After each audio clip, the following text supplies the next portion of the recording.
The letter arrived on a Tuesday morning in June, carried by a courier who seemed surprised to find anyone living in the cramped boarding house on the edge of St. Louis. Rowan Ashford took the envelope with hands that still bore the calluses from scrubbing other people's floors, turned it over twice, and felt something shift in her chest when she saw the law firm's embossed seal. 4 years of widowhood had taught her that official correspondence meant debt collectors or worse. She broke the seal with her thumbnails standing in the doorway while Iris played with a cornhusk doll in the corner of their single room. The words swam before her eyes until she forced herself to read them slowly, one line at a time. Her Aunt Constance was dead. The cabin in Silver Ridge Valley, Colorado, belonged to her now. The estate consisted of the structure, the land, and all contents therein. The final paragraph made her breath catch. The deceased left specific instructions that the property should only be accessed when the heir finds herself in genuine need of shelter. She expressed confidence that you would know when that time arrived. Please find enclosed the deed and a single key. Rowan pressed the key between her palms, feeling the cold metal warm against her skin. Iris looked up from her doll, 6 years old, and already learning to read her mother's silences. "We're leaving?" The question hung in the air between them. Rowan thought of the rent due in 8 days, the job at the textile mill that barely covered their meals, the landlady who had already suggested that a young widow might find other ways to make herself useful. She thought of her sons buried in Missouri soil of Graham's grave. She could no longer afford to visit of the cramped room that smelled of other people's cooking and disappointment. "Yes, we're going to Colorado." The journey took 3 weeks by train and wagon, eating through the last of Rowan's savings. Iris pressed her face against the train window as the landscape shifted from cultivated fields to rolling plains to distant mountains that rose like broken teeth against the western sky. Rowan watched her daughter's wonder and felt something loosen in her chest, the first loosening in 4 years. Silver Ridge Valley appeared suddenly as their hired wagon crested a final ridge. The settlement sprawled along a creek bottom, perhaps 200 souls if you counted generously. Log buildings clustered around a single rutted street. Behind the town, mountains rose in layers of green and gray, and near the top of the eastern slope she could make out a single cabin standing alone. The wagon driver followed her gaze and spat tobacco juice over the side. "That'll be the Ashford place. Old Constance lived there 30 years, mostly alone after her family died. Kept to herself. Townfolk thought her peculiar. Peculiar how? Spent all her time drying food, bottling things, scribbling in notebooks about the weather. After the winter of '83 took her husband and boy, she got worse. Obsessed, some said, preparing for another bad winter that never came." He shook his head. "Died back in April. Heart gave out while she was working in her garden." The cabin sat exactly where solitude would choose to make its home. As they climbed the final switchback, Rowan could see why Constance had picked this spot. It commanded a view of the entire valley, watched over the town below like a sentinel. The structure itself was solid pine logs, weathered silver by altitude and sun, with a stone chimney rising from the center. Jars glinted in the windows, catching the afternoon light. The driver left them at the door with their 2 canvas bags and a warning about mountain weather. Rowan waited until the wagon disappeared down the trail before she fitted the key into the lock. The mechanism turned smoothly as if it had been oiled recently, and the door swung inward on silent hinges. The interior took her breath. Not from beauty, the cabin was simple, functional, austere, but from the sheer evidence of purpose that filled every corner. Shelves lined 3 walls from floor to ceiling, and every shelf held glass jars in neat rows. Through the transparent walls she could see the contents: tomatoes suspended in clear liquid beans in various shades, apples sliced thin as paper berries, dark as garnets. Labels faced outward in careful script, each one noting the date and contents. A long work table dominated the center of the room, its surface worn smooth. Bundles of dried herbs hung from the rafters, filling the air with scents of sage and mint and rosemary. In the corner, a neat stack of split firewood rose nearly to the ceiling. Everything spoke of methodical preparation of someone who had looked ahead and planned accordingly. Iris moved toward the jars with the fascination of a child encountering treasure. Rowan let her explore while she approached the table. A single piece of paper lay centered on its surface, held flat by a smooth river stone. The handwriting was the same that had labeled the jars, precise, unhurried, confident. "Rowan, if you are reading this, then Graham and your sons are gone. I received word from the Missouri lawyers in late 1883. I am deeply sorry I could not reach you in time. I lost my Edmund and our Nathaniel in the same winter here in this valley. We were not ready.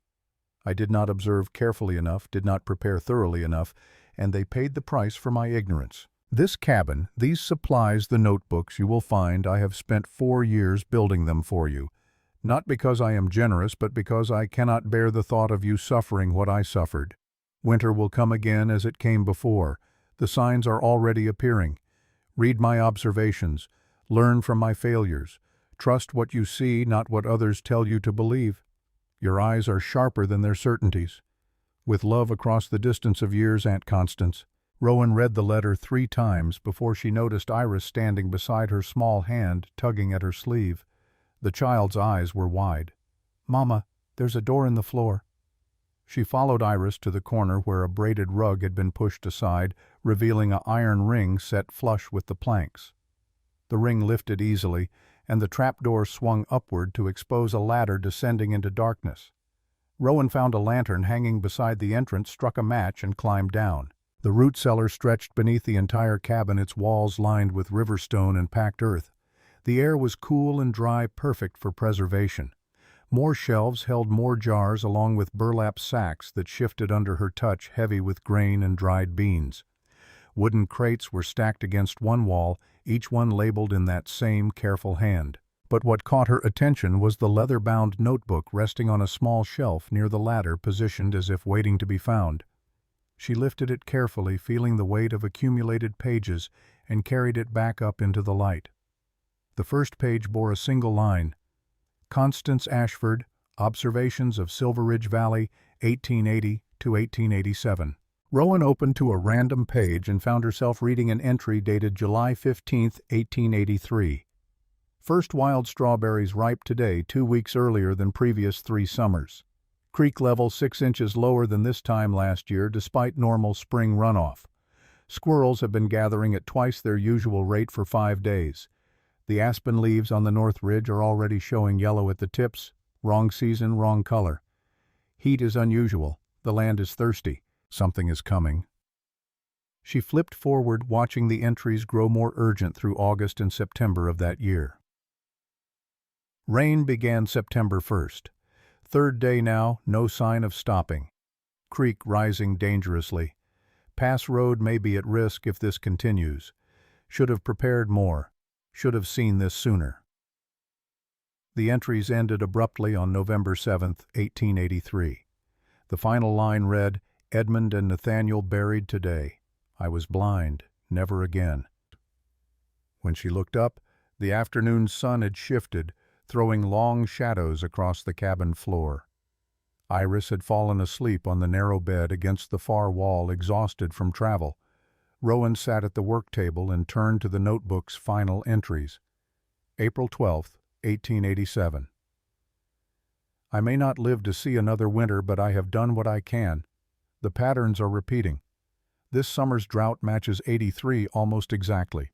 The berries will ripen early. The birds will leave too soon. Rain will come in September and the mountain will move again. Whoever inherits this cabin will need to be ready. I pray it is someone who will listen to what the land is saying." The knock came 3 days later, after Rowan had spent her time inventorying supplies and reading through Constance's meticulous records. She opened the door to find an elderly man with a physician's bag in one hand and a walking stick in the other. His face was weathered like old leather, but his eyes held the clear assessment of someone accustomed to diagnosing trouble. "Mrs. Ashford, I'm Silas Thorne. I was a friend of your aunt." She stepped aside to let him enter. He moved slowly, taking in the cabin with the familiarity of someone who had visited often. His gaze lingered on the notebook open on the table. "She told me about you. About—" "Not much." Constance was private about family matters, but enough that I knew to watch for someone arriving. He settled into one of the two chairs as if his bones ached. "I suppose she left you the observation records." "You knew about these?" "I helped her with some of them, particularly the medical observations tracking illness patterns, noting which families fell sick and when. She believed everything was connected if you paid close enough attention." He pulled a folded paper from his jacket pocket. "She asked me to give you this when you were ready, said I would know when that time came." The paper was newer than the notebook entries, the ink still dark. Rowan unfolded it and recognized Constance's writing immediately. "Dr. Thorne can be trusted completely. He will tell you that I was obsessed, and he will be partly right, but he will also tell you that my observations about weather patterns were accurate. I predicted the last 3 mild winters within 2 weeks of their arrival. I predicted the spring floods of '85 and '86 based on snowpack measurements and spring temperature patterns. I am not a mystic. I am an observer, and I am telling you with every skill I have developed that this year will mirror 1883. The signs are already emerging. By the time you read this, you will have seen them too. Trust what you observe. Trust Dr. Thorne. Trust no one who tells you that preparation is foolishness." Silas watched her face as she read. When she finished, he spoke quietly, his words measured. "Constance spent 20 years learning to read this valley. After Edmund and Nathaniel died, she dedicated herself to making sure it never happened again. She filled this cabin with everything someone would need to survive a hard winter. She documented every pattern she could find." He paused, choosing his next words carefully. "The town thought she was mad. Some still think so, but I saw her predict things that seemed impossible until they happened exactly as she said they would." "And you think this year will be like 1883? "I think Constance believed it would be, and I think her track record was good enough that we should pay attention." He gestured toward the window where the valley stretched below them in golden afternoon light. "Have you noticed the birds yet?" Rowan shook her head. "Watch the swallows over the next few weeks. In a normal year, they don't begin migrating until mid-August. In '83, they left on July 28th. Your aunt has that date circled in 3 different places in her notes." That night, after Silas had left and Iris slept, Rowan lit the lantern and began reading Constance's observations from the beginning. The early entries were tentative, almost apologetic in their uncertainty. But as the years progressed, the writing grew more confident, more precise. Constance had taught herself to measure creek depth, to track animal behavior, to note the timing of plant growth and seasonal changes. The section on winter 1883 was the most detailed and the most painful to read. Constance had documented her family's decline day by day, noting the temperature, the depth of snow, the dwindling food supplies. The clinical precision of the observations could not hide the anguish beneath them. Day 17 of confinement. Edmund's cough worsening. Nathaniel asking for more food, but we must ration carefully. Should have dried more fish. Should have hunted more in autumn. Did not pay enough attention to the signs. Did not prepare adequately. This is my fault." Rowan closed the notebook and stared at the dark window. In the glass, she could see her own reflection. A woman alone responsible for a child facing an uncertain future in unfamiliar territory. 4 years ago, in a different house in a different state, she had sat similarly alone while Graham coughed his lungs out and her sons grew thinner by the day. She remembered the helplessness, the desperate hope that someone would arrive with food, with medicine, with anything. No one had come. The blizzard had locked them in for 3 weeks, and by the time it ended, she was the only one left to dig graves in the frozen ground. She understood why Constance had filled this cabin to bursting. She understood the obsession with preparation, the need to control what could be controlled when so much remained beyond any human power to change. And she understood something else, something Constance had known but could not quite articulate in her careful observations. The preparing was not just about survival, it was about refusing to be helpless again. The town made its opinion clear within the first week. Rowan had descended to Silver Ridge proper to purchase salt in bulk, and the transaction had drawn stares from the other customers in Crawford's general store. The proprietor, a thin man with suspicious eyes, had raised his eyebrows when she specified the quantity. "That's a lot of salt for one woman." "I'm planning to preserve food for the winter." The words fell into a sudden silence. Two women near the fabric counter exchanged glances. A man examining harness leather actually laughed out loud, a short, sharp bark of derision. "Like your aunt, did I expect?" This came from a broad-shouldered hunter who stood near the door, his presence seeming to fill the small shop. Constance Ashford spent 30 years preparing for another winter like '83. Died without ever seeing it. "You planning to waste your life the same way?" Rowan met his eyes without flinching. The directness seemed to surprise him. "I'm planning to make sure my daughter and I have enough to eat regardless of what winter brings. That seems prudent rather than wasteful." The hunter, she would learn later his name was Horace Brennan, grinned without warmth.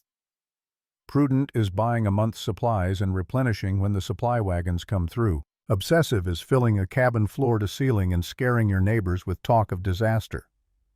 "I haven't talked to anyone about disaster." "You don't have to. That cabin speaks loud enough on its own."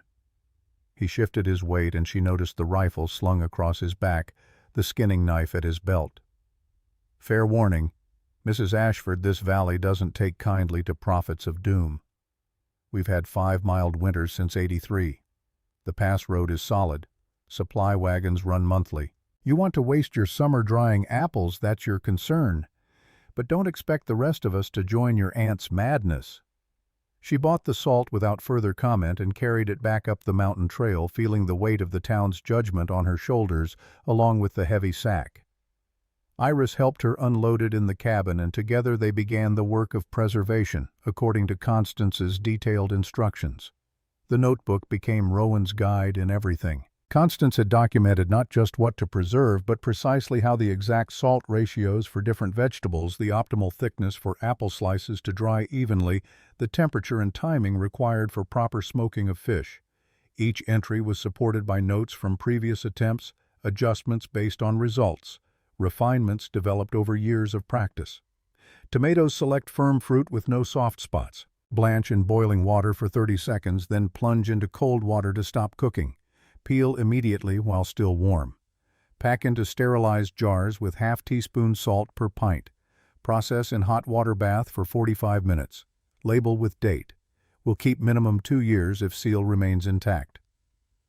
Rowan followed the instructions with the precision of someone translating a foreign language, checking and rechecking each step. Iris helped where she could, her small hands sorting beans or washing jars. The child asked questions constantly, and Rowan found herself explaining the science behind preservation in terms she was only just learning herself. "Why does salt keep food from spoiling, Mama?" "Salt draws out moisture. Bacteria need moisture to grow. Without it, they die or go dormant, and the food stays safe longer." Aunt Constance was very smart. Yes, she was. The work consumed their days. Rowan rose before dawn to check the garden Constance had planted, harvesting vegetables at peak ripeness and immediately beginning the preservation process. She learned to recognize the subtle differences that indicated when to pick the exact shade of red that meant a tomato was perfect, the particular firmness of beans ready for blanching and freezing in the cold cellar, the way cabbage heads felt when they had achieved maximum density. The physical labor exhausted her, but it was a clean exhaustion, different from the grinding fatigue of scrubbing floors for wages. Her hands developed new calluses. Her back grew stronger from hauling water and chopping wood. Iris grew brown from the mountain sun and stopped looking like a city child, her movements becoming confident on the steep trails around the cabin. And every evening after Iris slept, Rowan read Constance's observations and compared them to what she was seeing with her own eyes. July 21st, 1887. Rowan stood in the garden and noticed the strawberries were already producing their second flush of fruit. According to Constance's records, this was 2 weeks earlier than normal. She checked the creek level and found it noticeably lower than the marks Constance had carved into a riverside boulder to track the water's height. The aspens on the north ridge showed yellow tips, just as they had in 1883. She opened the notebook and found Constance's entry from the same date 4 years earlier. Second strawberry harvest today, unusually early. Creek 6 inches low. Aspens yellowing prematurely. Heat continues unbroken. The pattern is wrong. The similarities sent a chill down her spine despite the afternoon warmth. On July 28th, Rowan woke before dawn and climbed to a rocky outcrop above the cabin that Constance had marked in her notes as an optimal bird-watching location. She sat quietly as the sun rose, watching the sky. By mid-morning, her patience was rewarded. The swallows came in a vast, wheeling flock, thousands of birds moving as one living thing. They circled the valley 3 times, their formation tightening and loosening like a breathing organism, and then they turned south and disappeared over the mountains in a dark river of wings. Rowan consulted the notebook. July 28, 1883. Swallows departed today 2 weeks ahead of normal schedule. This confirms earlier observations. Severe weather is coming, though I cannot say precisely when. The animals know. I should listen more carefully to what they are telling me. The entry for the current year, written in April, just weeks before Constance's death, was brief. If pattern holds, swallows will leave July 28, 1887. This will be the confirmation. After this sign, intensify preparations. Time is short. Rowan closed the notebook and looked down at the valley where the town of Silveridge went about its business, unaware or uncaring that the natural world was broadcasting warnings to anyone who paid attention. She thought about Horace Brennan's contempt about the stairs in the general store, about the certainty with which the townspeople dismissed Constance's observations as madness. Then she thought about Graham coughing blood in the final days, about Owen and Elliot growing cold in her arms, about the terrible clarity that comes when you realize you should have acted sooner, prepared better, listened to the small voice that said danger was approaching. She would not make that mistake again. The work intensified. Rowan rose earlier, worked longer, drove herself until her muscles trembled with fatigue. She followed Constance's methodical approach. Vegetables first, then fruits, then the harder work of smoking fish and preserving meat. The smokehouse Constance had built became a constant plume of aromatic smoke as Rowan learned to maintain the precise temperature needed for proper curing. Dr. Thorne visited weekly, bringing news from town, along with medical supplies he thought might be useful. During one visit in early August, he found Rowan gutting fish by the creek, her hands moving with the efficiency of repetition. "The town is talking about you." "I imagine they are. They're saying you've become as obsessed as Constance was. Horace Brennan told everyone at the tavern that you're filling your cabin with supplies for an apocalypse that will never come." Rowan continued, working her knife flashing in the sunlight as she cleaned another trout. "What do you think?" Silas was quiet for a long moment. When he spoke, his voice was thoughtful, almost sad. "I think Constance was the most careful observer I ever met. I think she taught herself skills that most people learn from their grandparents or not at all, and I think she saw patterns that others dismissed because those patterns were inconvenient to acknowledge." "But do you think she was right about this year?" "I think the swallows left on exactly the day she predicted 4 years in advance. I think the creek is low and the summer is hot and the berries ripened early just as she said they would. I think that either she was impossibly lucky in her guesses or she understood something real about how this valley's weather operates." He paused.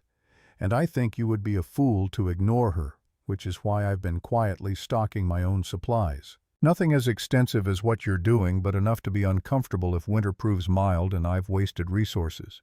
If winter proves mild, I'll have wasted a summer's work and nothing more. If Constance is right." Rowan set down her knife and looked at him directly. "I won't watch my daughter starve because I was too proud to be called obsessive." That's what Constance said more or less after Edmund and Nathaniel died. She told me she would rather be mocked for preparation than pitied for loss. The conversation stayed with Rowan as the days shortened and August arrived with its own confirmations of Constance's pattern. The geese flew overhead in their southern migration 3 weeks early.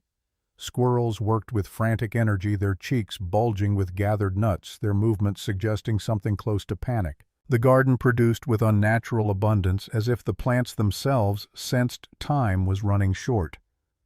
Rowan documented everything in her own notebook, creating a parallel record to Constance's observations. She found herself writing in the same clinical style, noting temperatures and animal behaviors and plant responses with the precision of a scientist conducting an experiment. But unlike a scientist, she could not afford to be wrong. By mid-August, the cabin was transforming. Every shelf held jars, every hook held drying herbs, every corner was organized for maximum efficiency. The root cellar was 3/4 full. The smokehouse held enough preserved fish and venison to feed 2 people through an entire winter.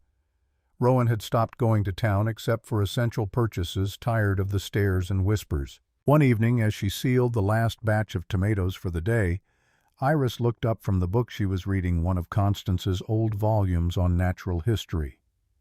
"Mama, were you scared when Papa and the boys got sick?" The question caught Rowan off guard. She set down the jar carefully before answering. "Yes, very scared." "Are you scared now?" Rowan considered lying, offering the reassurance a child deserved, but Iris deserved honesty more. "A little, but this time I know what to do. That makes a difference." "Aunt Constance was teaching you, even though she's dead." "Yes, she's teaching me." Iris returned to her book, apparently satisfied, but Rowan sat for a long time after thinking about inheritance and responsibility and the strange way knowledge could travel across years carried in careful handwriting and methodical observation. Constance had given her more than a cabin and supplies. She had given her agency, the power to act rather than endure. The visitors came on a scorching afternoon in late August. Rowan saw them approaching from her vantage point above the garden, 4 men on horseback moving with the confidence of people accustomed to being obeyed. She recognized Horace Brennan in the lead, but the others were unfamiliar until they drew close enough for her to make out their faces. The man in the center rode a black horse and wore clothes too fine for rough country. His hair was silver at the temples, his bearing erect despite the heat. When they reached the cabin, he dismounted with practiced grace and removed his hat. "Mrs. Ashford, I'm Judge Victor Stone. I wonder if we might have a word." Rowan wiped her hands on her apron and stepped out to meet them, positioning herself between the men and the cabin door.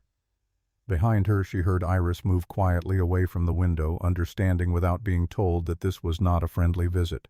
"What can I do for you, Judge Stone?" "I'll be direct, as that seems to be appreciated in these mountains. Your Aunt Constance and I had several conversations about this property over the years. I made her what I considered to be fair offers to purchase the land. She consistently refused, citing sentimental attachment and other impractical considerations." "I see. I'm hoping you might be more reasonable. This is valuable land. The elevation is good, the water access is excellent, the view is unmatched. But it's far from town, isolated, difficult to manage for someone on their own, especially someone with a child to consider." His smile was practiced, almost paternal. "I'm prepared to offer you a generous price, enough to establish yourself comfortably in town, perhaps open a shop or restaurant. Something more suitable for a widow than this." He gestured vaguely at the cabin. "Hermitage." Rowan kept her voice level. "The property is not for sale." Stone's expression didn't change, but something in his eyes hardened. "I hope you'll take time to consider. Winter in these mountains can be harsh, particularly for those unaccustomed to the isolation. The supply wagons run regularly from September through November, but after the first deep snow you could be cut off for weeks. A woman alone with a child to feed and protect, that's a heavy burden to carry. I appreciate your concern, but my answer is final." He replaced his hat, taking his time about it. "I understand your aunt filled your head with her apocalyptic predictions. She did the same with half the valley after 1883, warning everyone that disaster would strike again. 5 mild winters later, people stopped listening. I hope you won't make the same mistake of letting fear guide your decisions. My decisions are based on observation, not fear." Observation. Stone's laugh was sharp. Yes, Constance was fond of that word too. Observed the birds, observed the weather, observed herself into a lonely grave, still waiting for catastrophe. He gathered his reins. "The offer stands, Mrs. Ashford. When you realize the impracticality of your situation, you know where to find me." They rode away without further conversation, leaving Rowan standing in the yard with her heart hammering. She waited until they disappeared from view before allowing herself to shake. Iris emerged from the cabin, her small face worried. "Are they going to make us leave?" "No. This is our home now. No one can make us leave." But that night, Rowan read through Constance's final entries again, looking for any mention of Stone. She found it in a note dated March 1887, written just a month before Constance's death. "Stone came again today with another offer. He wants this land for reasons he won't state clearly. I suspect he knows about the spring, the thermal source that never freezes even in the worst cold. If he controls the water, he controls the valley during winter. I have refused him for the last time. He left angry. I am glad my heir will inherit not just this cabin but the choice of what to do with what it protects. May she choose wisely." Rowan walked to the window and looked down at Silveridge in the gathering dusk. Lights were beginning to appear in windows, families settling in for the evening. Did they know a man like Stone was maneuvering for control of their resources? Did they care? She returned to the work table and opened her own observation notebook. The entries marched down the page in her own handwriting, now confirmation after confirmation of Constance's pattern. The final entry was from that morning: squirrels storing at triple normal rate. First yellow leaves appearing on valley floor 6 weeks early. Creek at lowest level yet measured. All signs point to severe weather ahead. Tomorrow was September 1st. According to Constance's records, the rain would begin. 3 weeks of unrelenting precipitation that would saturate the ground, destabilize the slopes, and eventually trigger the landslide that would cut Silveridge off from the outside world. Rowan closed both notebooks and extinguished the lantern. In the darkness, she could hear Iris breathing softly from the bed they shared. The child trusted her to keep them safe. The town might mock her. Judge Stone might covet her land, but none of that mattered if she failed in the most basic duty, ensuring they survived. She would not fail. Constance had given her the tools. Now she would prove herself worthy of the inheritance. The rain began exactly at dawn on September 1st. Rowan woke to the sound of it drumming on the cabin roof, steady and insistent. She rose and dressed in the pre-dawn darkness, lit the lantern, and opened Constance's notebook to the corresponding date in 1883. September 1st, rain began at daybreak. Heavy, sustained. No breaks in cloud cover. Creek already rising. This will not be brief. She looked out the window at the darkness broken by rain, and felt the weight of knowledge settle on her shoulders. Everything Constance had predicted was coming true, step by step, with the precision of a clock striking the hour. The rain did not stop. Day after day it fell with mechanical regularity, transforming the trails to mud, swelling the creek to a roaring brown torrent, turning the valley into a waterlogged bowl. Rowan watched from the cabin as the town below struggled with the deluge. Wagons stuck axle deep, buildings leaked. The wooden sidewalks became islands connected by rivers of mud. On the 4th day, Dr. Thorne arrived soaked to the bone, his horse picking its way carefully up the treacherous trail. Rowan brought him inside and gave him dry clothes from Constance's stored supplies, while his own steamed by the fire. "You should stay here until this passes. I have patients in town who might need me." But he accepted the hot tea she offered and settled into a chair with the weariness of a man who had not slept properly in days. "The creek is higher than I've seen it in 20 years. If this keeps up, there will be flooding in the lower valley. Constance's notes say 3 weeks. Silas looked at her over the rim of his cup. 3 weeks of this would be catastrophic. Yes. The town is already calling it a freak storm. They're saying it will pass in a day or two.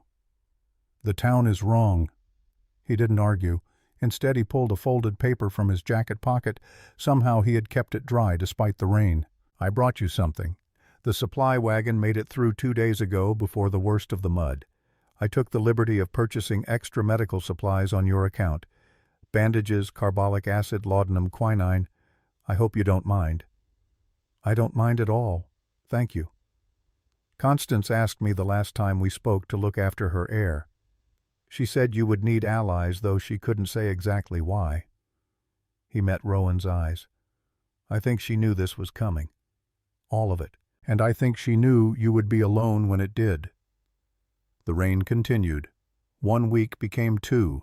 The trails became impassable. The town below disappeared behind curtains of water.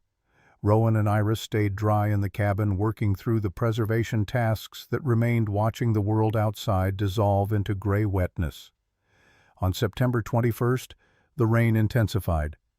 Thunder rolled continuously across the mountains, and lightning turned the sky into a flickering nightmare. Rowan checked Constance's notebook and felt her stomach clench.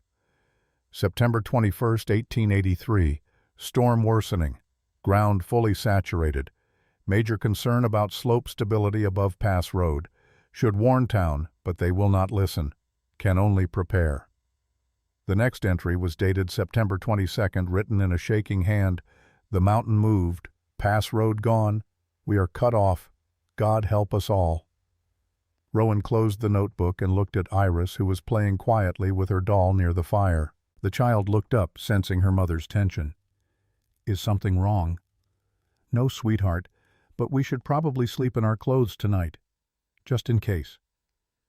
She did not sleep. She sat by the window with a blanket around her shoulders, watching the storm rage across the valley. The rain fell in sheets, the wind screamed around the cabin corners, and the thunder crashed with physical force. Somewhere in the darkness, the saturated mountainside was calculating the mathematics of weight and stability, determining when gravity would overcome friction. At 3 in the morning she heard it.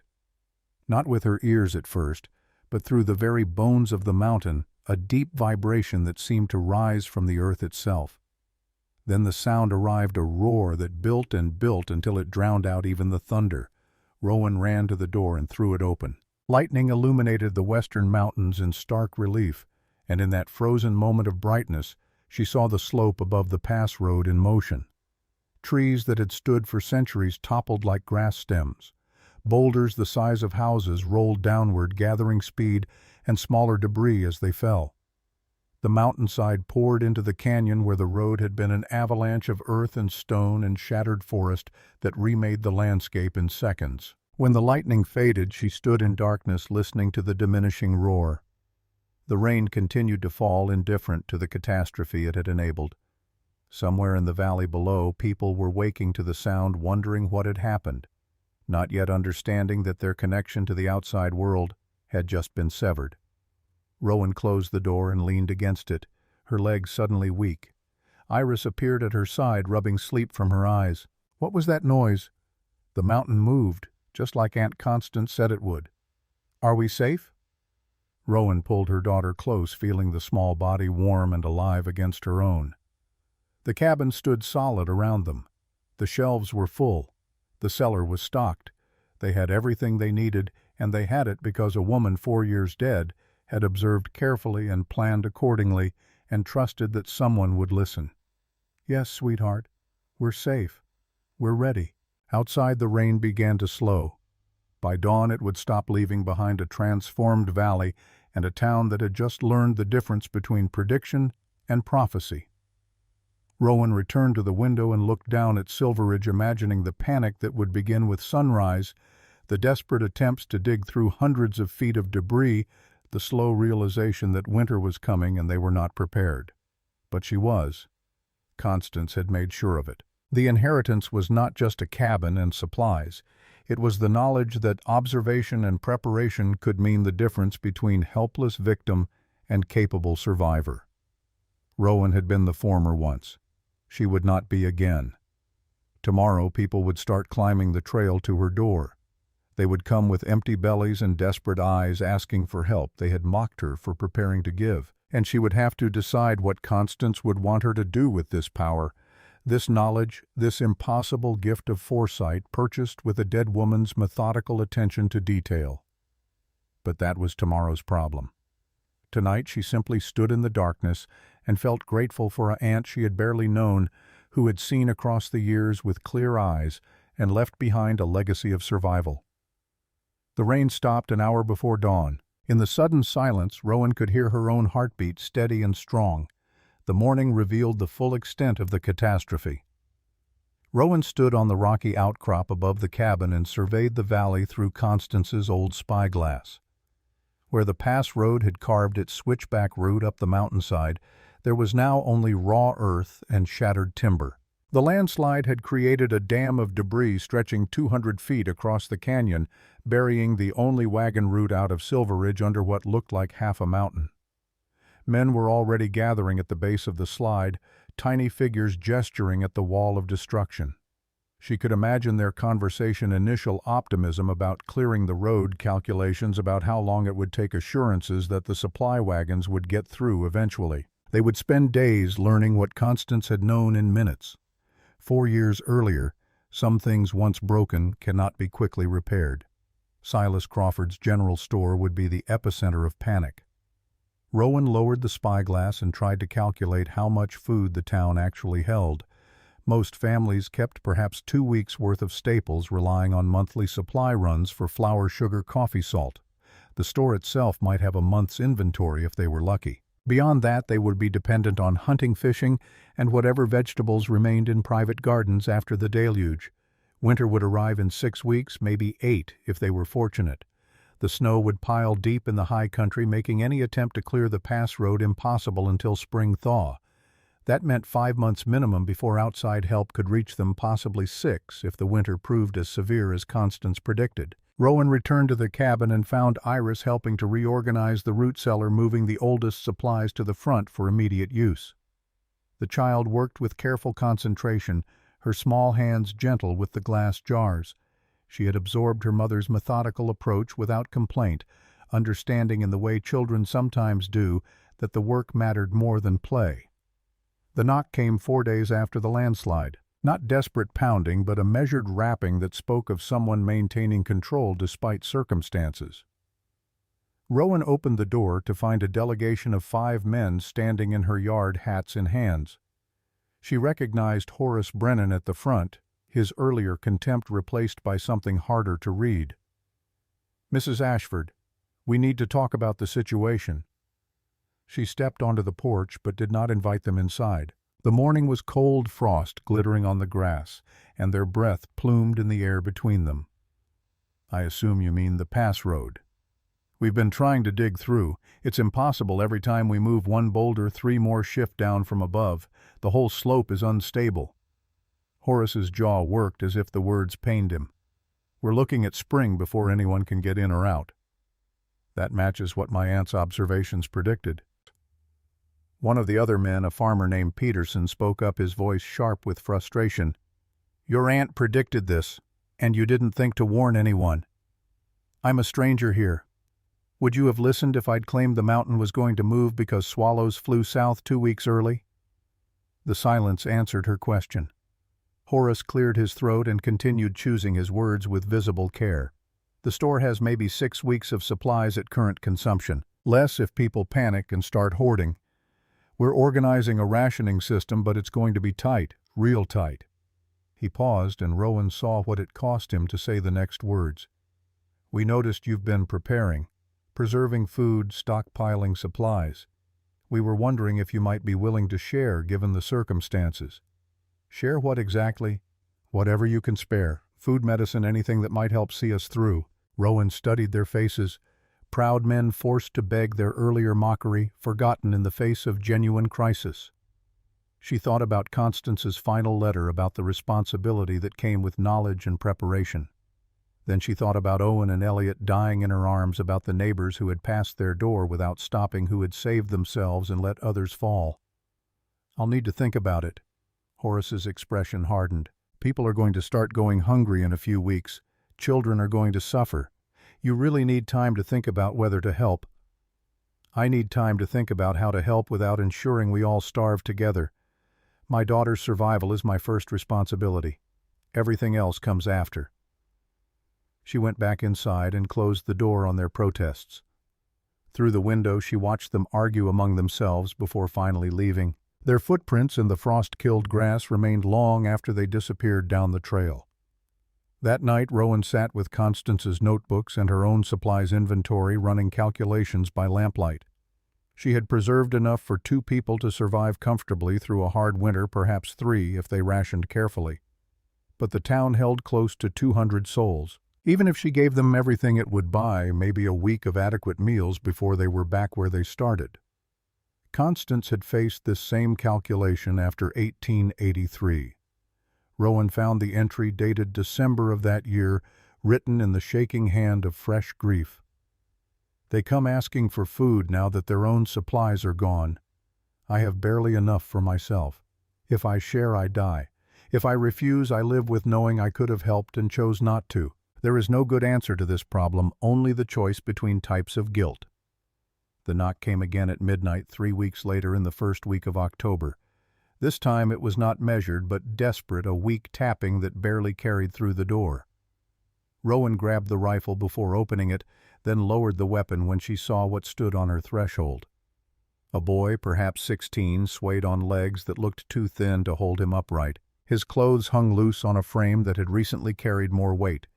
The blanket wrapped around his shoulders was sodden from the cold rain that had started that evening. His eyes were too large for his face, the way eyes become when the flesh around them begins to waste. "Please." The word came out as a croak. "Just something to eat. I'm not asking to stay. Just food." Rowan's hand tightened on the rifle. Every person she fed meant less for Iris, less insurance against the unknown months ahead.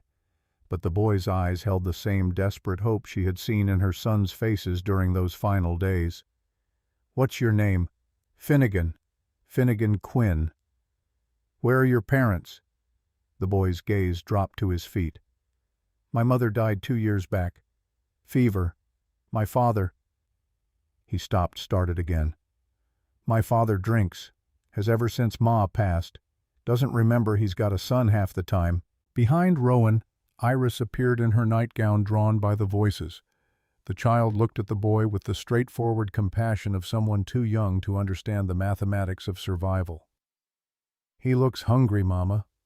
Rowan stepped aside. "Come in." The boy made it 2 steps inside before his legs gave out. She caught him before his head struck the floor, surprised by how little he weighed. His skin was cold as river stone, his pulse rapid and thready beneath her fingers. She dragged him close to the stove and wrapped him in dry blankets while Iris watched with enormous eyes. "Is he going to die?" "Not if I can help it." She heated broth from the previous day's soup, diluting it so his shrunken stomach could handle the food. When he woke an hour later, she held the cup to his lips and made him sip slowly despite the way his hands shook with eagerness. "Listen carefully, Finnegan Quinn. If you want to stay here, there are rules. Break them and you leave regardless of weather or danger." He nodded, still drinking. "First rule, you work. Every day. You haul water from the spring, you chop wood, you check the fish traps, you do whatever needs doing. No complaints, no laziness, no excuses." "Yes, ma'am." "Second rule, you tell no one about what supplies we have here. Not a single person for any reason. The moment I learn you've been talking, you're gone." "I won't tell anyone, I swear it." Third rule, you don't take anything without permission. Everything here is counted and measured. I'll know if something goes missing." "I understand." Fourth rule, if trouble comes, you follow my orders exactly. Don't try to be brave, don't make your own decisions. Survival comes from discipline, not heroics. Finnegan met her eyes, and she saw something in his gaze that reminded her of herself, the determination of someone who had lost too much and would do anything to avoid losing more. "I'll do whatever you ask. Just please don't send me back." Rowan glanced at Iris, who had curled up in a chair watching the exchange. The child gave a small nod, as if granting permission for this decision. Something in Rowan's chest loosened slightly. "You can sleep by the stove tonight. Tomorrow at 5 I'll teach you to check the fish traps. The work starts whether you're ready or not." She woke him before dawn as promised. His hands were clumsy with exhaustion and cold, but he learned quickly, absorbing her instructions about how to rebait the traps and handle the catch without damaging the flesh. By the time the sun cleared the eastern peaks, they had pulled 6 good-sized trout from the creek. Finnegan's movements grew stronger as the day progressed, his body responding to food and warmth like a plant given water after drought. Over the following days, he integrated himself into the cabin's rhythms with minimal disruption. He was quiet by nature, speaking only when necessary, but his presence filled gaps Rowan hadn't realized existed. Heavy tasks became easier with 2 sets of hands. Watch duties could be shared. The isolation felt less absolute with another person old enough to understand the stakes. Iris attached herself to him with the unself-conscious affection of a child who had been lonely without quite realizing it. Finnegan tolerated her constant questions with surprising patience, explaining the mechanics of fish traps and wood splitting with the careful attention of someone who understood what it meant to be heard. On his 5th day at the cabin, Rowan found him sitting on the porch at dawn, staring down at the valley. She joined him with her morning coffee, following his gaze to where Silver Ridge spread out in the growing light. "My father's down there somewhere, probably in whatever bottle he could afford." His voice was flat, empty of emotion. "Used to be a good man before Ma died. Best blacksmith in the county. Now he's just another drunk who can't remember his son's name half the time. You don't owe him anything." "I know. Doesn't make it easier. Nothing about survival is easy. But staying alive is its own kind of obligation to yourself if no one else." He looked at her with those two old eyes. "Is that what you're doing? Staying alive out of obligation?" The question hit harder than he probably intended. Rowan thought about Graham and the boys, about the guilt that came with being the one who survived, about whether she was living or just refusing to die. "I'm making sure my daughter has a mother. Everything else is secondary."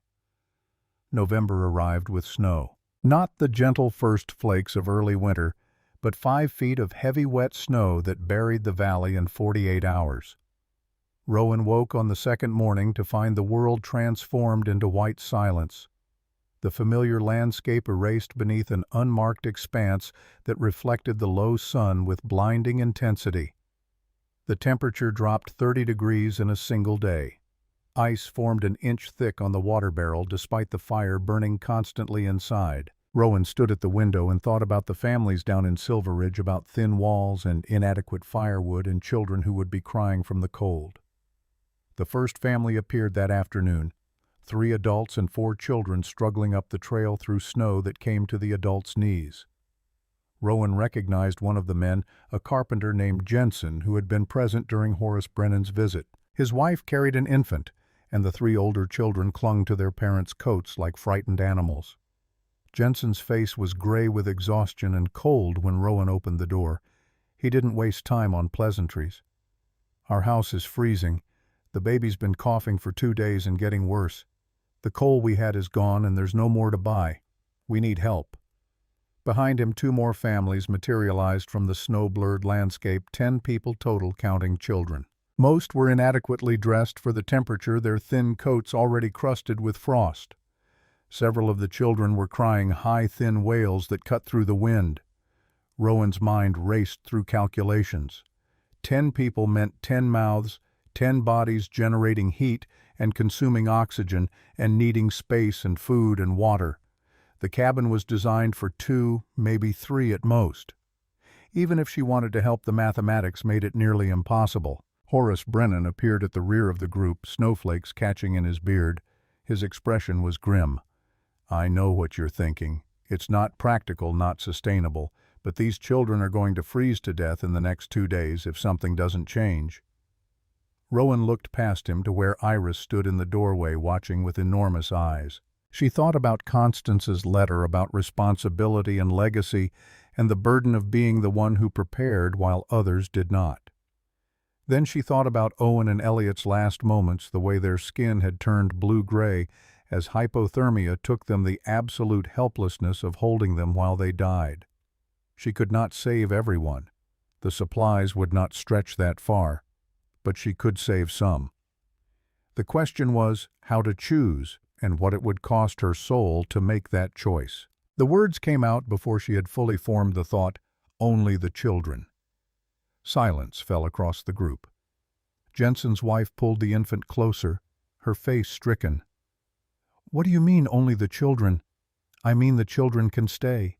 The adults go back to town. You'll bring firewood, 1 sledge load per child every 3 days. No wood, no food for your child. That's the arrangement. You expect us to leave our children with you, a stranger?" "I expect you to decide whether you want them to freeze to death in your arms or survive in a warm cabin with adequate food. Those are your choices." Jensen's face flushed red. "That's insane. We can't just abandon our children." "You're not abandoning them. You're ensuring their survival. There's a difference. One of the women Horace's wife Rowan realized stepped forward.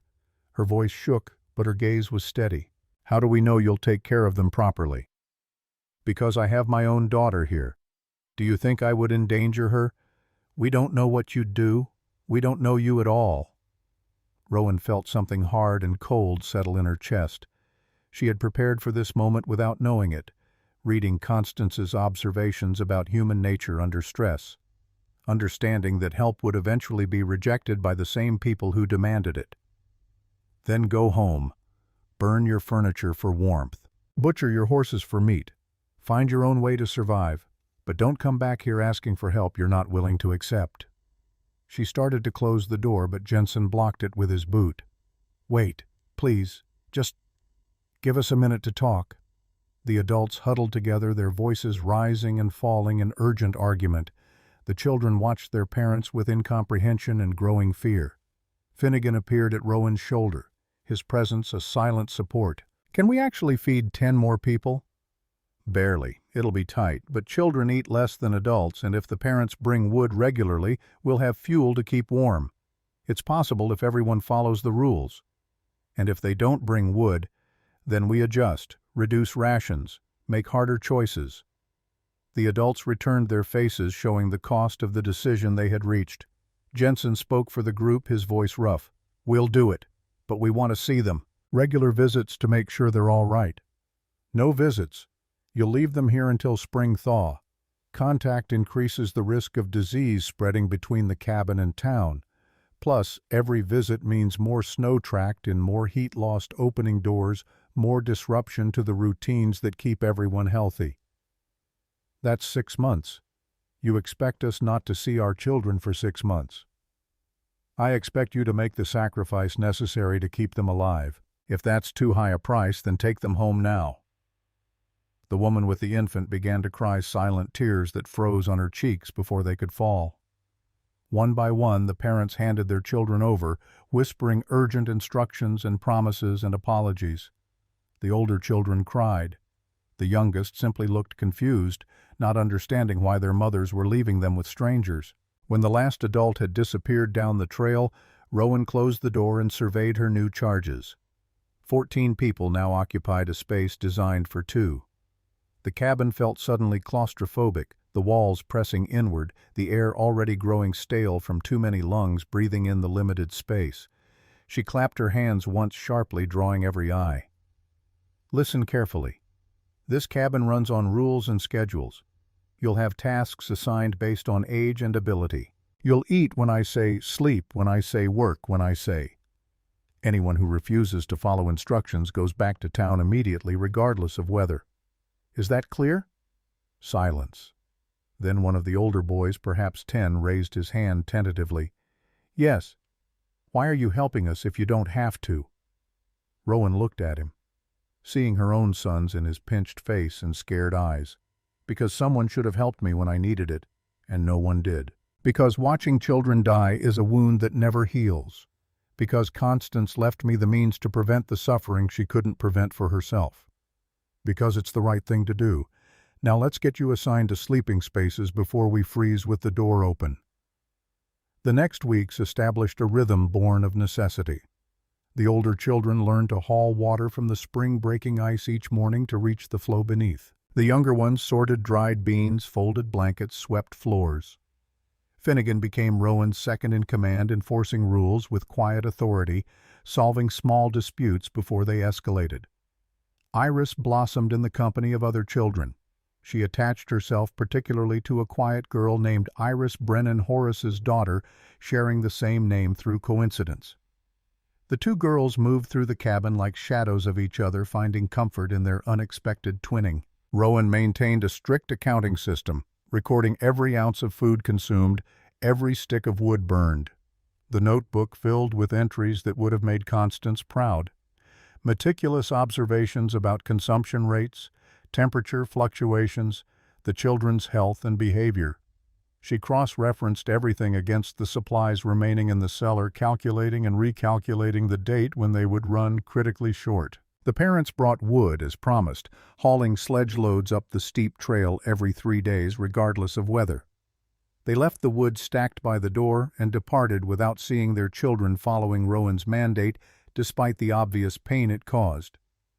Only Dr. Thorne was allowed inside, making weekly visits to check on the children's health and bringing medical supplies from his dwindling stock. On one such visit in late November, he found Rowan organizing the sleeping arrangements to maximize warmth efficiency. Older children on the outer edges of the huddle, youngest in the protected center. "You've turned this into a military operation." "Survival is a military operation. Discipline keeps people alive when resources are scarce." "Constance would approve, though I'm not sure she'd approve of the isolation you're imposing on yourself." Rowan looked up from her calculations. "What do you mean?" "You haven't spoken to another adult besides me and Finnegan in weeks. You give orders and enforce rules, but you don't talk to anyone. That's not sustainable. Neither is emotional attachment to children I might have to watch starve if winter runs longer than expected. Distance is a form of protection." Silas's expression softened into something like pity.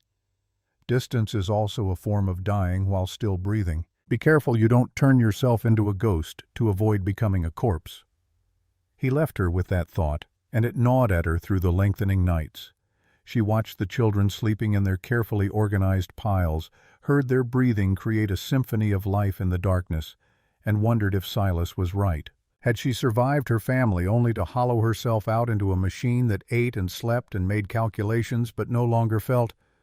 December brought a cold snap that made November seem mild by comparison.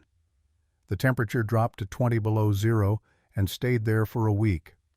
Frost formed on the interior cabin walls, despite the fire burning day and night. Water froze in cups between the table and lips. The children huddled together for warmth, and still their teeth chattered. Walter Brennan, the town's miller, appeared on the 7th day of the cold snap. His face was haggard with sleeplessness and worry, his clothes inadequate for the temperature. He carried a small bundle wrapped in blankets. Rowan opened the door and felt the cold rush in like a physical blow. "I have my daughter. Same arrangement as the others." His voice cracked on the words. "How old?" "6. Her name is Iris." The coincidence struck Rowan as almost supernatural. 3 girls named Iris gathered in one cabin during one terrible winter.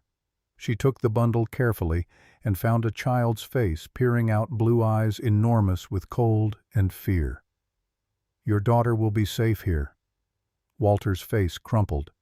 He turned away without speaking and stumbled back into the white wilderness. Rowan closed the door and unwrapped the child, checking for frostbite. The girl bore it all with silent stoicism that reminded Rowan achingly of her own daughter. "What's your name, sweetheart?" "Iris Brennan, ma'am." "Well, Iris Brennan, you're going to be sharing this cabin with 2 other girls named Iris. We'll have to come up with nicknames to keep everyone straight." The tiniest smile flickered across the child's face before vanishing. "Papa said you'd keep me safe." "I will. That's a promise." Then January arrived with ice fog so thick it was impossible to see 10 feet in any direction. The world disappeared into white nothingness. Sound, dampened visibility, reduced to ghostly shapes that materialized and vanished without warning.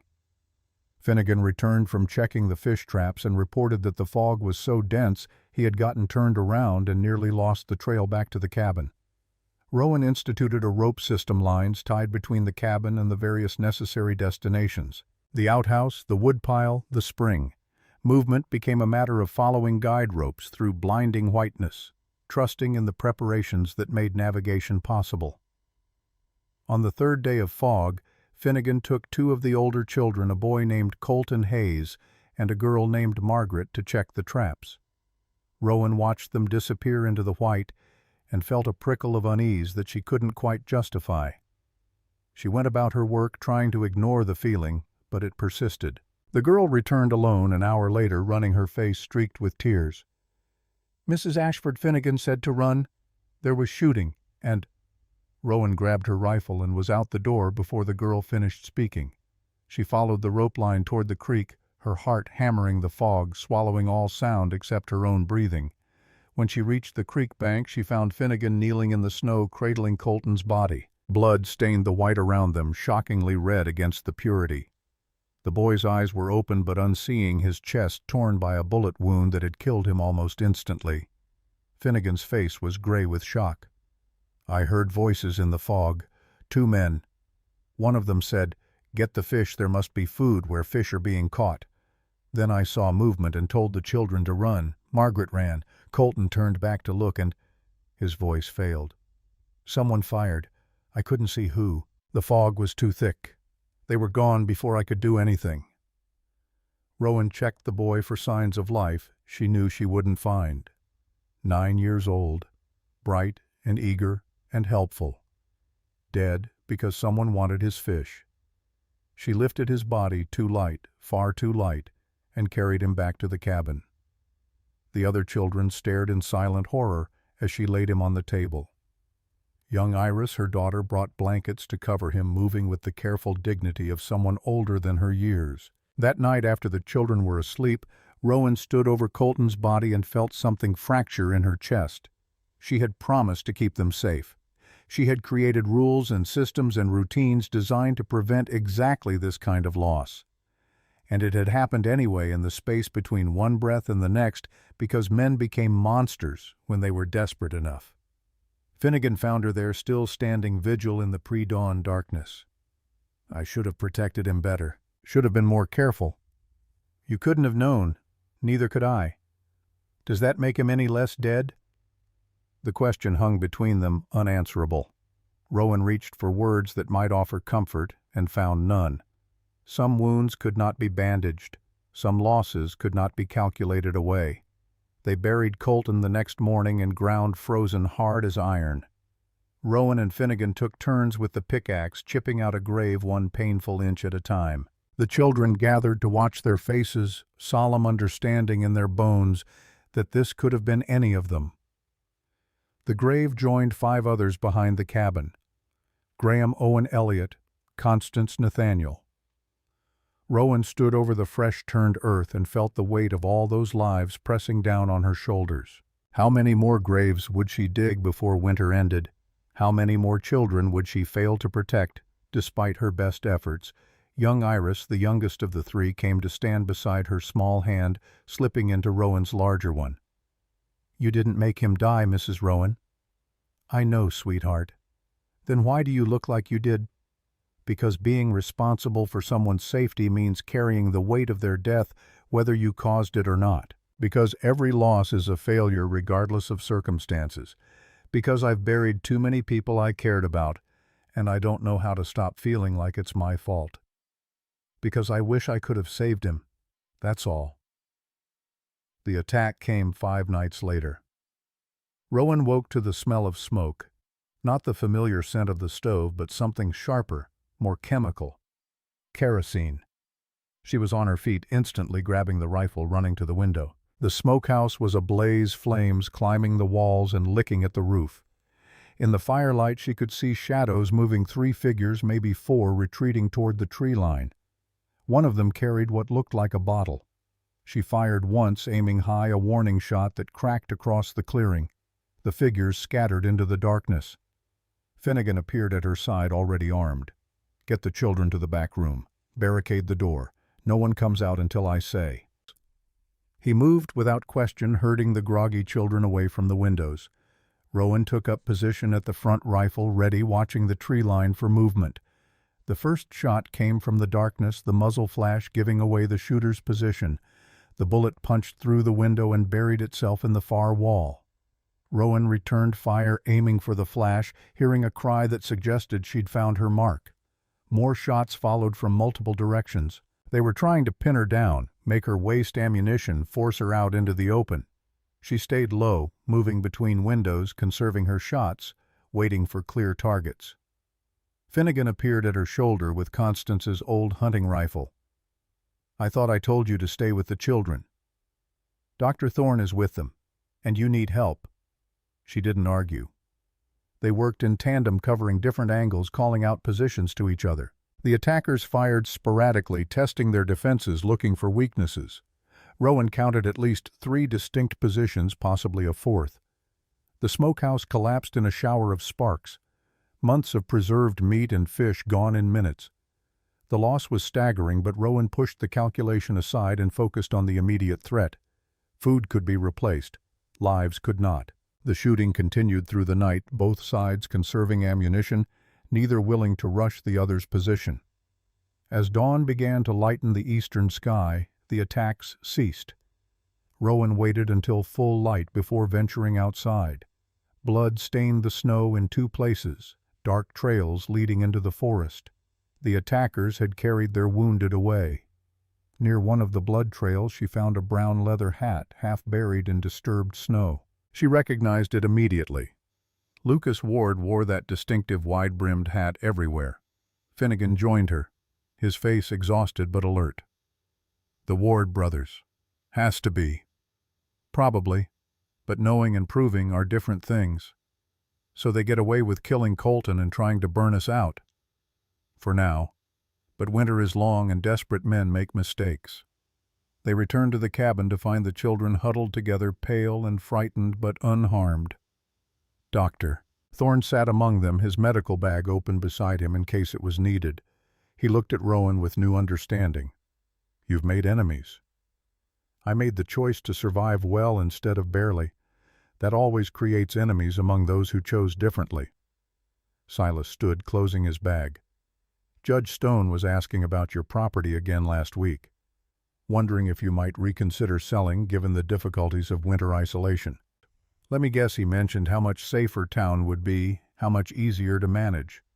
More or less. I think the Ward brothers are working for him, though I can't prove it.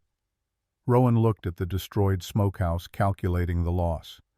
2 months' worth of protein gone. They could make up some of it with increased fishing and careful rationing, but it would be close. Dangerously close. Tell Stone if he wants this land he can come ask me himself. And bring a deed because I'm not going anywhere. She spent the next week reorganizing their supplies and routines to compensate for the loss. Fish became a daily priority instead of occasional variety. Hunting parties, always accompanied by armed guards, brought in rabbits and the occasional deer.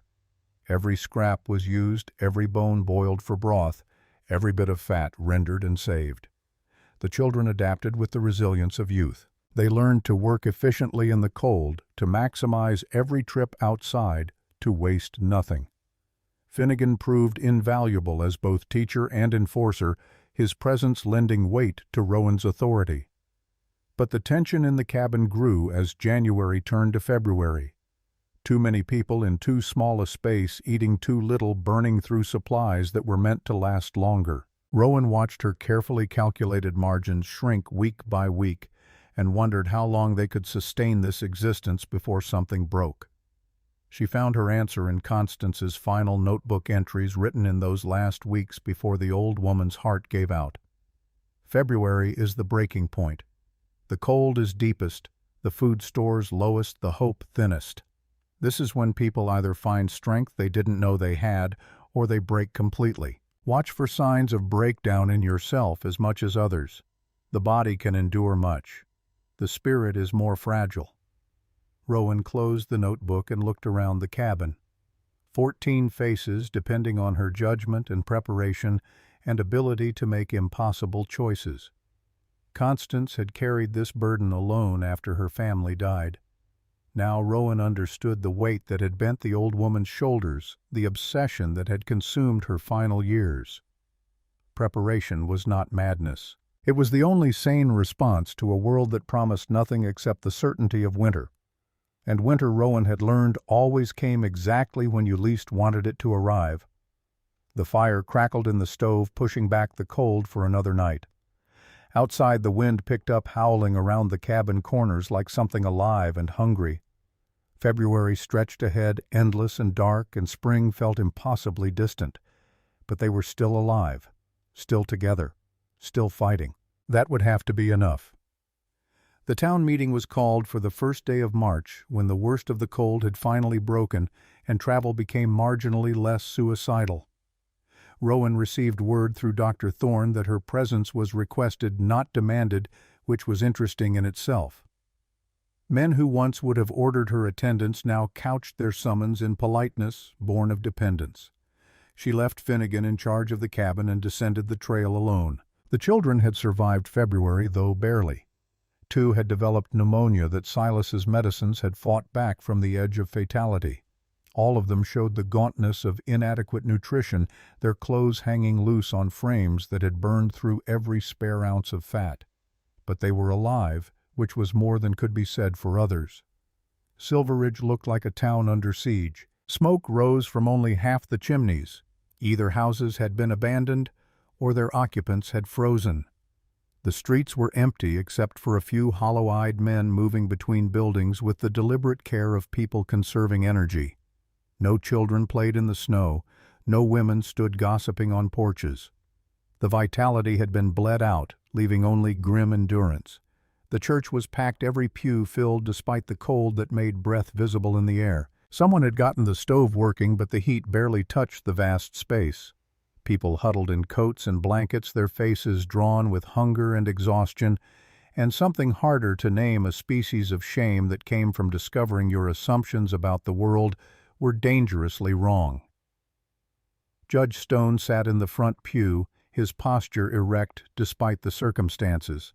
He had lost weight like everyone else, but his clothes still fit well, his hair was still groomed. Resources, Rowan understood, had not been equally distributed during the crisis. The Reverend opened with a prayer that Rowan ignored, scanning the crowd instead. She spotted Horace Brennan near the back, his earlier arrogance completely absent. Jensen, the carpenter, sat with his wife, both of them staring straight ahead with the blank expression of people who had paid too high a price for their choices. Walter Brennan occupied a corner pew alone, his miller's hands folded in his lap. The Reverend finished and yielded the floor to Stone, who rose with practiced authority. "We're here to discuss the distribution of remaining supplies and coordinate our efforts for the remainder of winter. By my calculations, we have perhaps 6 weeks until the pass road becomes passable. If we—" A man stood abruptly in the middle of the congregation. Rowan recognized him as Nathan Ward, younger brother to Lucas. His arm was bandaged, and he moved with the stiffness of someone still healing from injury. When he spoke, his voice cut across Stone's words with unexpected force. "Before we talk about distribution, we need to talk about how we got here." Stone's expression froze into something like concern. "I'm not sure this is the time for— 5 nights ago, my brother Lucas and I attacked the Ashford cabin. We burned her smokehouse and tried to kill anyone inside." Nathan's voice was flat factual, as if reporting weather conditions. "We were paid to do it. $50 and the promise of debt forgiveness from Judge Stone." The church erupted. People shouted questions, accusations, denials. Stone remained standing, but his face had gone pale beneath its weathered tan. The Reverend called for order and was ignored. Nathan waited until the noise subsided, then continued with the same terrible calm. "Stone wanted Mrs. Ashford driven off her land. He's been trying to buy it for years, but she won't sell. Neither would her aunt before her. So he hired us to make staying there impossible." He turned to face Stone directly. "You want to tell them why you want that particular piece of land so badly? Or should I?" Stone's jaw worked, but no sound emerged.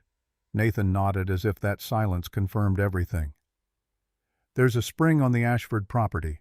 Thermal spring doesn't freeze even in the coldest weather. Only reliable water source in the valley when everything else locks up solid." Judge Stone knew about it. Constance Ashford knew about it. That's why she wouldn't sell. She knew what would happen if someone like Stone controlled the water supply. Rowan felt every eye in the church turn toward her. She met their stares without flinching, letting them draw their own conclusions about what she had known and when. Nathaniel Cross stood from a pew near the front, his face ashen. The cattle rancher had always struck Rowan as a follower rather than a leader, someone who attached himself to power rather than wielding it directly. Stone approached several of us last fall about investing in what he called valley infrastructure improvements. He said once he controlled the Ashford land, we could build a proper water system, charge access fees, make the valley more prosperous. Cross's voice shook. He made it sound reasonable, legal. I gave him money and didn't ask questions about how he planned to acquire the property. More voices joined the chorus, men admitting they had known Stone was maneuvering for control, women confessing they had heard rumors, but stayed silent. The edifice of Judge Stone's authority crumbled as people who had feared him discovered that collective anger could overcome individual intimidation. Stone finally found his voice, but it came out defensive rather than commanding. Everything I did was for the valley's benefit. One woman controlling our primary water source during crisis, that's irresponsible. Dangerous even.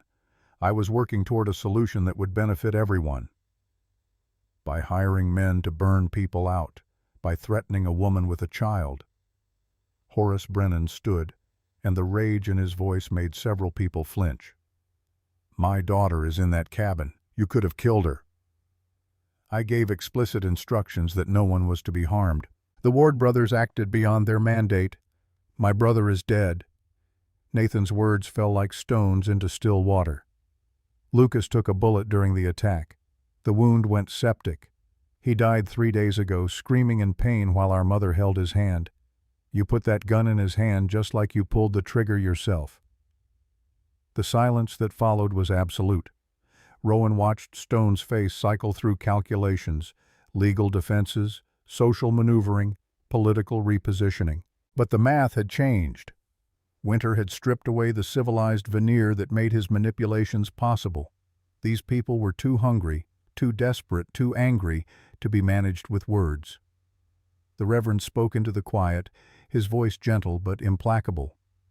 Judge Stone, I think you should leave Silver Ridge, today if possible, before sunset at the latest. You have no authority to exile me. I'm a territorial judge appointed by... You're a man who hired killers and got a child murdered. Colton Hayes was 9 years old when your hired guns shot him for the crime of checking fish traps. The Reverend's mildness never wavered, which somehow made the words more devastating. The law can sort out jurisdiction and charges when the pass opens. Until then, you're not welcome here. Stone looked around the church searching for allies, or at least neutrals. He found only hostile faces and averted eyes. Even Nathaniel Cross, who had funded his schemes, wouldn't meet his gaze. The judge gathered what remained of his dignity and walked out without another word. The door closed behind him with a finality that echoed in the cold air. Rowan left before the meeting reconvened to discuss supply distribution. Whatever arrangements they made would not involve her. She had made that decision when she chose to help the children and no one else. The adults could solve their own problems or fail trying. She was halfway up the trail when footsteps crunched through the snow behind her. Horace Brennan, moving quickly despite the altitude and his obvious exhaustion. Mrs. Ashford, wait, please. She stopped, but did not turn around. He came around to face her, breathing hard, his words tumbling out between gasps. I need to say this. We were wrong about you, about your aunt, about everything. He paused, struggling for composure. Constance tried to warn us after 1883. She showed people her observations, explained the patterns she'd seen. We laughed at her, called her mad. And when you came and started preparing the same way, we did it again. Yes, you did. My daughter is alive because you refused to let our stupidity kill her. I wake up every day grateful that you were crazy enough to listen to a dead woman's notebooks. Rowan finally looked at him directly. The contempt he had shown that first day in the general store was gone, replaced by something rawer and more honest. I didn't help your daughter because I wanted gratitude. I did it because I know what it's like to bury children, and I wouldn't wish that on anyone. I know, but I'm grateful anyway. He shifted his weight, clearly uncomfortable with vulnerability. That spring Nathan mentioned, is it real? Yes. And you knew about it? I found references in Constance's final notes. She documented it carefully, including precise instructions for locating and accessing it. Will you share it the water, I mean? When spring comes and people need... The spring has always been shared. Constance used it quietly for 30 years and never restricted access. The difference is she controlled how it was used and who knew about it. That prevented men like Stone from trying to monopolize it. Horace absorbed this, his expression shifting as implications became clear. So by keeping you isolated up here, we were actually protecting the one resource that could save us all. Irony is rarely kind. He surprised her by laughing, a short, bitter bark of sound that held no humor. No, I suppose it isn't. Will you show me the spring, I mean? I'd like to see what Constance died protecting. Rowan considered refusing, but the man's daughter was sleeping safely in her cabin, and winter had taught hard lessons about the cost of isolation. Allies were worth cultivating, even reluctant ones. Follow me. She led him past the cabin where curious children's faces appeared briefly in windows before Finnegan shooed them away. The trail continued beyond the clearing, climbing through pine forest until it reached a limestone outcrop where the trees thinned and bare rock broke through the snow. The entrance was subtle, a crack in the cliff face that would be invisible if you didn't know where to look. Constance had marked it with a small cairn of stones easily dismissed as natural formation. Rowan moved the cairn aside and revealed a gap just wide enough for a person to squeeze through. Inside, the temperature jumped 20 degrees. The cave opened into a chamber perhaps 30 feet across its ceiling, lost in darkness. Steam rose from a pool in the center where water bubbled up from some deep thermal source. The air smelled of minerals and heat, and the walls glistened with moisture that never quite froze. Horace stood at the entrance, staring at the impossible warmth. Dear God, this has been here the whole time. Since before humans walked these mountains. Constance found it when she was newly married, exploring the high country. She kept it secret because she understood what it represented. Power. Control. During winter, when every creek freezes and every well ices over, whoever controls this spring controls survival. She made sure that person would never be someone like Stone. By leaving the land to you. By leaving me the knowledge.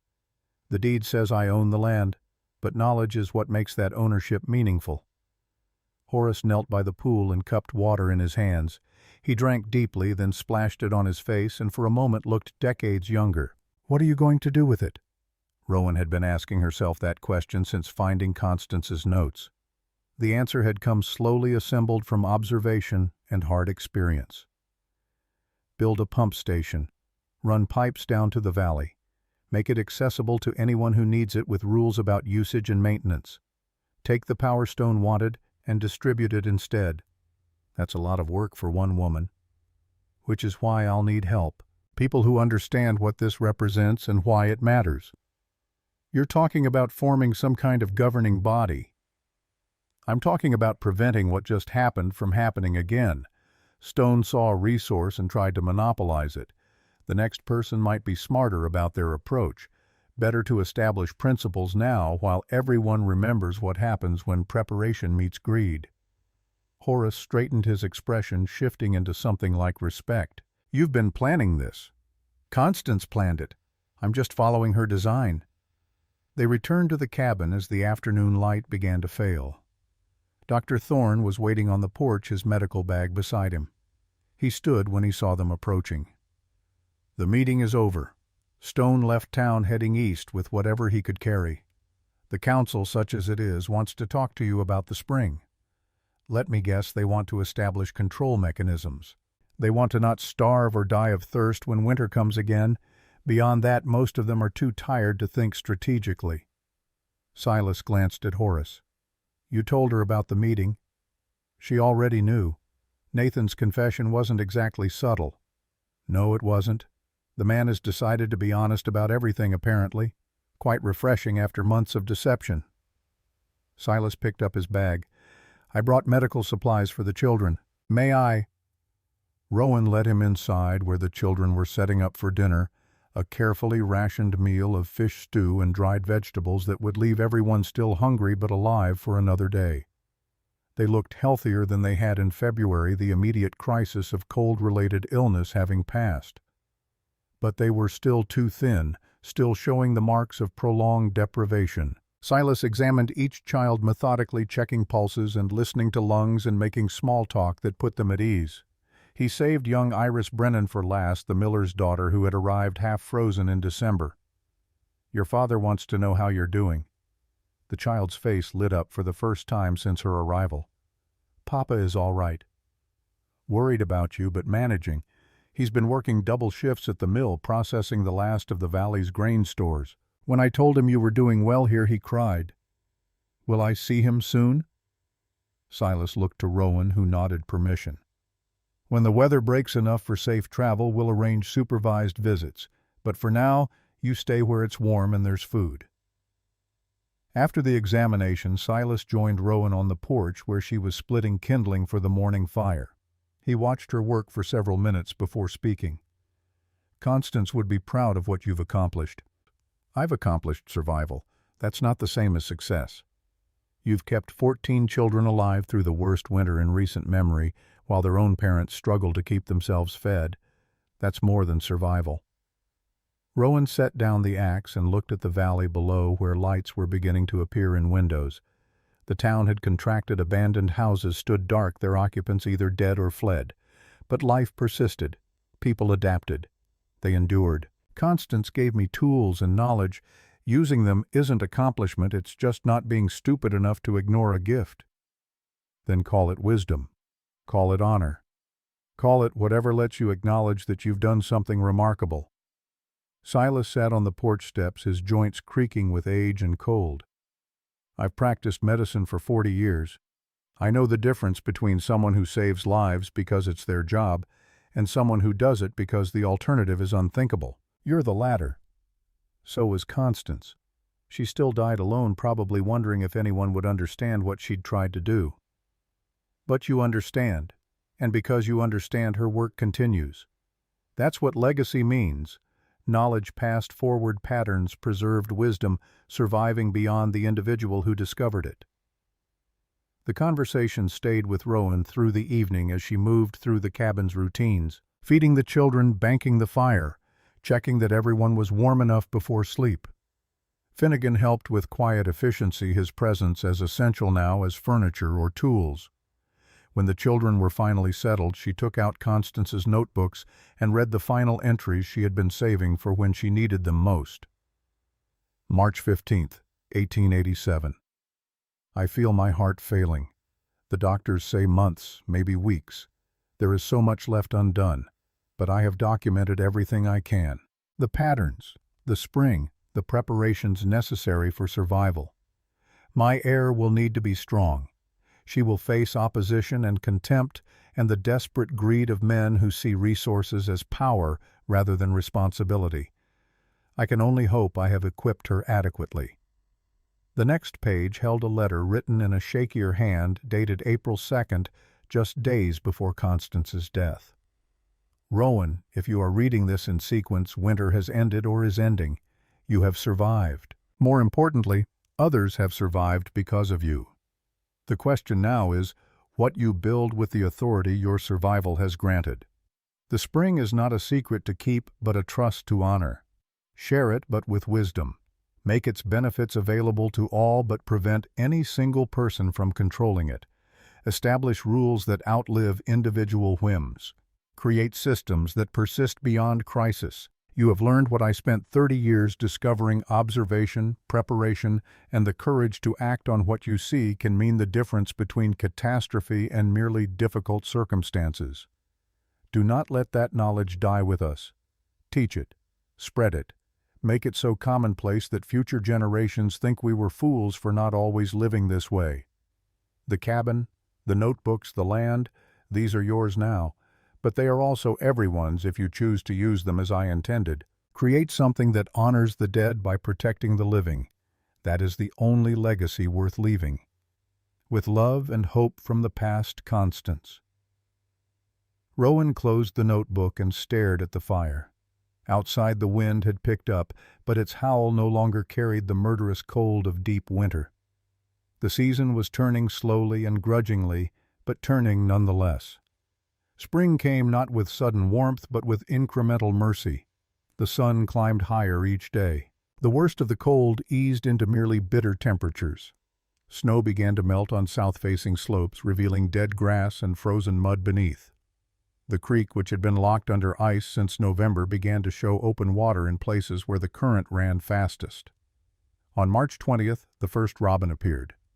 Rowan spotted it from the cabin window and felt something loosen in her chest. Constance had noted in her observations that robins returned when the soil temperature reached a specific range warm enough for worms to emerge, which meant warm enough for planting to begin soon. She called a meeting that evening after the children were asleep. Finnegan, Dr. Thorne, Horace Brennan, and Walter Brennan gathered around the work table where Constance's notebooks lay open to various pages marked with strips of cloth. Winter is breaking. Within a month, maybe 6 weeks, the pass road will be clear enough for wagons to get through. We need to decide what happens next. Horace spoke first, his voice careful. The children need to go home. Agreed. But under what terms? We send them back to families that nearly let them starve once. What prevents it from happening again? Education, Silas suggested. We teach preservation techniques to everyone. Make sure every household knows how to dry food, smoke meat, maintain a root cellar. Make Constance's knowledge common property. That addresses food. What about the spring? Walter cleared his throat, his miller's pragmatism showing through. We build infrastructure. Pump station, like you said, pipes to major points in town. Establish a maintenance fund and committee. Make it clear that access is a right, but abuse won't be tolerated. And who decides what constitutes abuse? A council, elected with term limits. Horace leaned forward, engaged now in a way that suggested he had been thinking about this problem. Representatives from different parts of the valley, rules about conflicts of interest, transparency requirements. Rowan studied them, these men who had mocked her months ago and now sat at her table planning a future built on her dead aunt's observations. The irony was not lost on her, but neither was the potential. People could learn. Even pride could be educated by survival. I want it in writing, a charter that establishes principles and prevents any single person from controlling the water supply. And I want it public posted where everyone can read it, discussed openly, ratified by community vote. You're talking about creating a new form of government. I'm talking about preventing what happened with Stone from happening again. Call it whatever you want. They worked through the night, drafting language and debating specifics. Finnegan contributed observations about what had worked in the cabin's organization, which translated surprisingly well to larger-scale governance. Silas provided perspective from his years in the valley, preventing them from creating rules that looked good on paper but would fail in practice. By dawn, they had a rough document that outlined rights, responsibilities, and enforcement mechanisms for managing the spring. It was imperfect. Rowan could already see gaps that would need addressing, but it was a foundation. We present this to the town next Sunday. Give people time to read it, suggest amendments, voice concerns. Rowan looked at each man in turn. And we make clear that this is an experiment. If it fails, we try something else. The goal is survival, not adherence to any particular system. The Sunday meeting drew everyone who could walk. The church was packed again, but this time the atmosphere was different. Curiosity instead of desperation. Engagement rather than panic. Rowan stood at the front and explained the proposal in plain language, then fielded questions for 2 hours. Some objections were practical. How to finance the infrastructure, who would maintain it, what happened if the spring suddenly stopped flowing. Others were philosophical, whether any system could truly prevent corruption, whether community ownership would work better than private property, whether they were creating something new or just repackaging old mistakes. Rowan answered what she could and admitted ignorance where she lacked certainty. The honesty seemed to help. People responded better to acknowledged uncertainty than false confidence. The vote was scheduled for 2 weeks later, giving everyone time to consider and discuss. In the interim, Rowan worked with a handful of volunteers to map out exactly where pipes would run, how much material they would need, and what the construction timeline might look like. The work was tedious but necessary. Good intentions meant nothing without practical implementation. April arrived with temperatures that finally climbed above freezing during the day.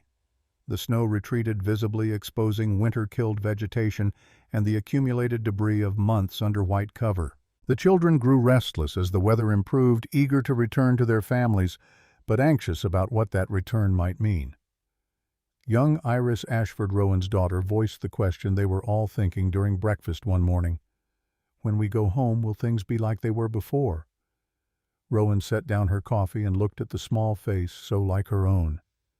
Honest answers had served her well. She would not abandon that principle now. No, sweetheart. Things will be different. Your friends here will go back to their own houses. We'll be alone again, just the two of us and Finnegan. But we'll still have the cabin and the supplies and the knowledge, and we'll have something new, a community that understands why preparation matters. Will people still laugh at us? Maybe, but now they'll laugh quietly where we can't hear them. The child considered this gravely, then nodded. That's better than nothing. The vote on the spring charter passed with near unanimity, only 3 dissenting voices, all from men who had been close to Judge Stone. Work began immediately on the pump station, with volunteers contributing labor in exchange for priority access during the first year. Rowan supervised the construction, consulting Constance's technical drawings and modifying them to account for materials available in the valley. The pass road opened on April 28th. A scouting party of 3 men fought their way through mud and remaining snow to reach the far side, where they found a supply depot that had received their desperate messages via a different route. Within a week, the first wagon train arrived, bearing flour and salt and coffee and all the mundane luxuries that had seemed impossible just weeks earlier. The children returned to their families gradually, a few at a time, as parents proved they had adequate housing and food. Tearful reunions played out across the valley. Horace Brennan collected young Iris, his face wet with tears as he held his daughter.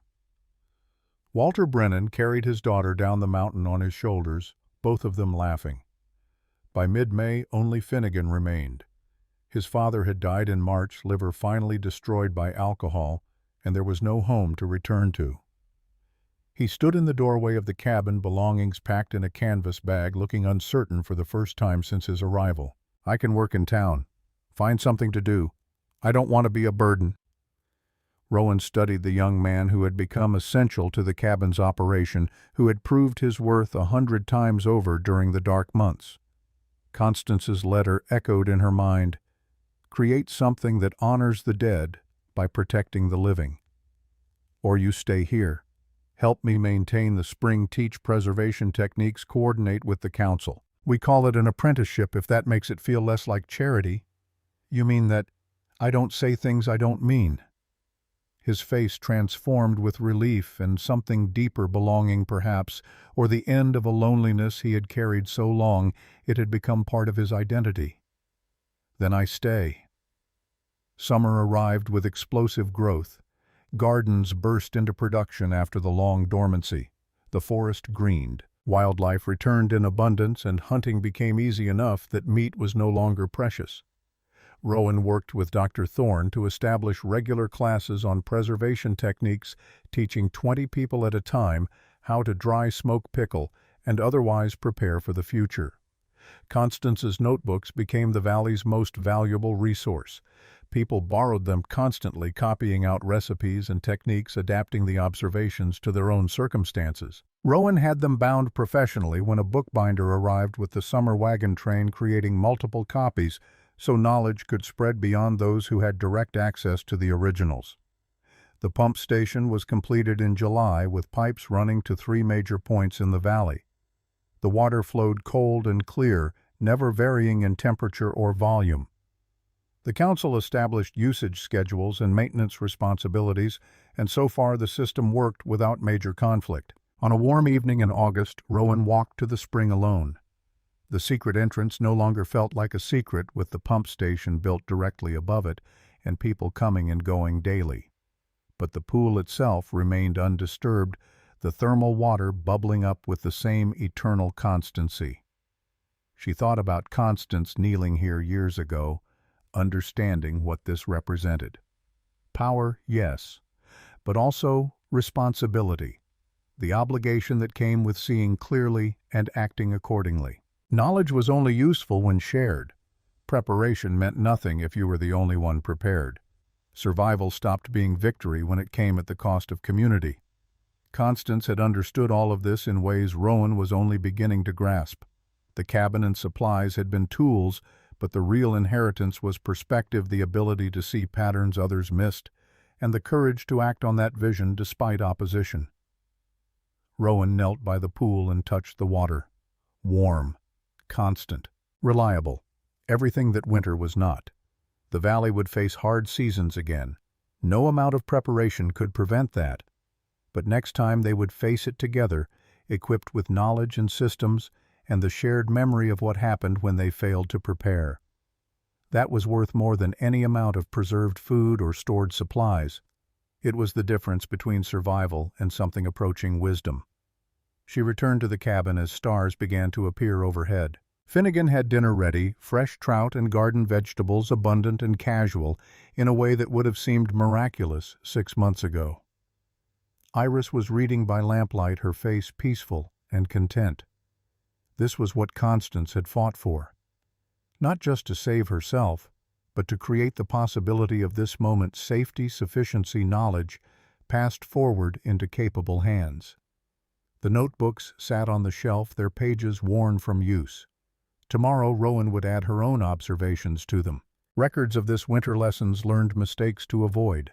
Someone in the future would need them, and she would make sure they were ready and waiting. Because winter always came. But those who observed were ready, and those who prepared together survived together. That was the only legacy worth leaving.